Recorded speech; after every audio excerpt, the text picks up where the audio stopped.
जय हिंद दोस्तों। आज हम आपको यहाँ पे क्लास 10th का जो हमारा लेसन है, लेसन नंबर 11 यानी कि एक्सरसाइज इसकी 11.1 का क्वेश्चन नंबर 5 को सॉल्व करेंगे। और लेसन हमारा क्या है, वृत्त से संबंधित क्षेत्रफल हम ज्ञात करेंगे। तो यहाँ पे क्वेश्चन नंबर क्या है, हमारे पास 5 है। तो क्वेश्चन कितना क्या कह रहा है उसके बारे में आपको समझना जरूरी है। क्वेश्चन को कई बार पढ़िएगा तभी आपको अच्छी तरह समझ में आएगा। क्वेश्चन मैंने यहाँ पे भी लिख दिया है और हमारे पास अगर देखा जाए बुक में भी हमारे पास क्वेश्चन नंबर यहाँ पर 5 दे रखा है। कह रहा त्रिज्या 21 सेंटीमीटर वाले वृत्त का जो चाप केंद्र पर 60 डिग्री का कोण अंतरित करता है, ज्ञात कीजिए। इसमें 3 चीज ज्ञात करनी है: चाप की लंबाई, चाप द्वारा बनाए गए त्रिज्याखंड का क्षेत्रफल और संगत जीवा द्वारा बनाए गए वृत्तखंड का क्षेत्रफल। तो सबसे पहले जो चीज हमें दे रखी है, जैसे त्रिज्या r का मान दिया है और थीटा 60 डिग्री हमें यहाँ पे दे रखा है। तो सबसे पहले चाप की लंबाई ज्ञात करते हैं। मैंने सारे सूत्र मेरी पहली वीडियो पे प्लेलिस्ट में आप जाके देख सकते हैं, उसमें सारे सूत्र मैंने लिखवा रखे हैं। इसके ध्यान से देखिएगा तभी आप सारे सूत्र को एक कॉपी पे इसको नोट कर लीजिएगा और नोट करके आप इसको याद कर सकते हैं। ठीक है दोस्तों, तो देरी ना करते हुए स्टार्ट करते हैं। कैसे करते हैं देखिएगा। तो देखिए दोस्तों, हमारे पास यहाँ पे त्रिज्या दे रखी है कितनी है, हमारे पास 21 सेंटीमीटर हमारे पास त्रिज्या दे रखी है। और थीटा का मान हमारे पास कितना दे रखा है, यहाँ पे थीटा का मान हमारे पास दे रखा है 60 डिग्री। तो ये कह रहा है इनके कोण आंतरित करता है। तो पहला पॉइंट हमें ज्ञात करना है चाप की लंबाई। तो आपको पता होना चाहिए जो हमारे पास चाप की लंबाई है, मैंने वहां पे इसको लिखवाया है चाप की लंबाई, या इसको हम लिख सकते हैं क्या कहते हैं, परिमाप। तो कितना होता है, थीटा अपॉन 360, इस तरीके से लिखेंगे और फॉर्मूला इसके साथ आता है 2 पाई आर। ठीक है दोस्तों, ये बात आपको ध्यान में रखनी है।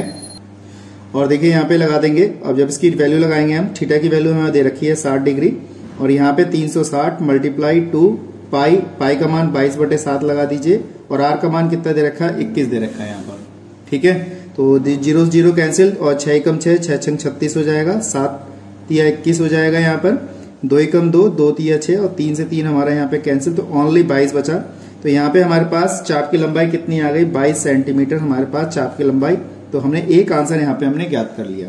ठीक है, तो हमने एक आंसर यहाँ पे ज्ञात कर लिया। तो ठीक है दोस्तों, तो देखिए दोस्तों, इसका सेकंड पार्ट हमारे पास क्या है, चाप द्वारा बनाए गए त्रिज्याखंड का क्षेत्रफल। तो हमारे पास सेकंड पॉइंट क्या है, चाप द्वारा बनाए गए त्रिज्याखंड का क्षेत्रफल में यहाँ पे ज्ञात। तो इसका सूत्र हमारे पास क्या होगा, यहाँ पे त्रिज्याखंड का क्षेत्रफल लिखेंगे। त्रिज्याखंड का क्षेत्रफल कितना होता है हमारे पास, थीटा अपॉन 360, यहाँ पे लिख देंगे पाई आर स्क्वायर, इस तरीके से लिखेंगे। तो थीटा की वैल्यू हमारे पास है ही 60 डिग्री, यहाँ पे 360, पाई की वैल्यू 22/7 आ जाएगी और यहाँ पे आर की वैल्यू हमारे पास दे रखी है 21 का वर्ग, यानी कि 21 गुणा 21, इस तरीके से लिखा। ये कट गया हमारे पास कितनी बार, 6 बार, 7 तिया 21 हो गया और 3 एकम 3, 3 दूनी 6, फिर 2 से कट जाएगा 11 बार। तो हमारे पास क्या बचा, 11 मल्टीप्लाई 21। तो इसकी जब उससे गुणा करेंगे हम तो 11 एकम 11, यहाँ पे 1 आएगा और 11 दूनी 22 और यहाँ पे कितना हो जाएगा, 231। कितना आ गया, 231 वर्ग सेंटीमीटर हमारे पास ये आंसर आया सेकंड पार्ट का। थर्ड पार्ट हमारे पास क्या है, संगत जीवा द्वारा बनाए गए वृत्तखंड का क्षेत्रफल। तो तीसरा पॉइंट हम हल करते हैं यहाँ पर। तो तीसरा पॉइंट हमारे पास क्या है, वृत्तखंड का क्षेत्रफल। तो यहाँ लिख देंगे वृत्तखंड का क्षेत्रफल। तो वृत्तखंड का क्षेत्रफल कितना होता है, आपको सूत्र याद होना चाहिए, आर स्क्वायर, यहाँ पे पाई थीटा अपॉन, यहाँ पे लिखेंगे 360 माइनस का, यहाँ आ जाएगा साइन थीटा अपॉन में 2, इस तरीके से लिखेंगे। आर की वैल्यू हमारे पास 21 है तो 21 का स्क्वायर लगाएंगे, पाई की वैल्यू 22/7, थीटा की वैल्यू यहाँ पे 60 है और 360 ये है ही, और साइन यहाँ पे 60 हो जाएगा अपॉन में 2। इस तरीके से हमने यहाँ पे सारी वैल्यू लगा दी। अब ये हमारे पास कितना है, 21 का, यहाँ पे 21 को लिखना चाहें तो लिख सकते हैं 4 141 हो जाएगा। और यहाँ पे हमारे पास कितना है, ये आया 22 गुणा 60 अपॉन में 7 और 360, इस तरीके से लिख सकते हैं। साइन 60 का मान कितना होता है, √3 अपॉन में 2 और मल्टीप्लाई 2, इस तरीके से लिखा मैंने। ठीक है, अब इसे काट देंगे, कितनी बार गया, 6 बार, 2 तिया 6 और 11 बार जाएगा, तो ये 441, 11/7 तिया 21, ऐसे लिखेंगे, माइनस √3 अपॉन कितना आ जाएगा, 4। इस तरीके से हमने यहाँ पे संख्या लिखी है।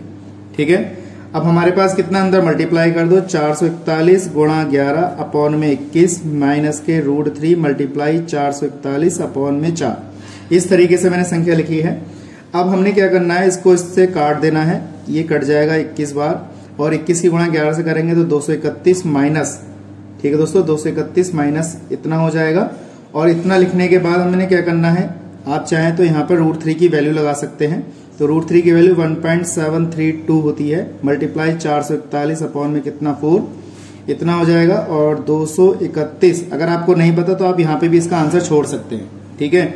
और 231 माइनस का इसको पूरे को सॉल्व करेंगे हम, तो हमारे पास कितना आएगा, जब इसको मल्टीप्लाई करेंगे इससे इसको काटेंगे तो 4 से कट जाएगा ये, तो लगभग 110.4 दूनी 8 25 बार जाएगा और गुणा 1.732 ऐसे लिख लिया मैंने, ठीक है। अब हमारे पास कितना बचा 231 माइनस, इन दोनों की मल्टीप्लाई करेंगे तो लगभग 190.95 और 231 में से घटाएंगे हम तो ये आ जाएगा हमारे पास 40.05 सेंटीमीटर स्क्वायर या वर्ग सेंटीमीटर। हमने क्या किया, इसका आंसर हमने ज्ञात कर लिया। मैं समझता हूँ ये चीज आपको अच्छी तरह समझ में आ गई होगी। क्वेश्चन ज्यादा हार्ड नहीं था, बहुत इजी था, बस प्रैक्टिस करिएगा। जितना प्रैक्टिस कर सकते हैं उतना आपके लिए ज्यादा अच्छे नंबर वहां से प्राप्त कर सकते हैं, ठीक है दोस्तों। तो आज के लिए इतना ही, नेक्स्ट वीडियो में मिलते हैं ऐसे इंटरेस्टिंग क्वेश्चनों के साथ। जय हिंद, जय भारत।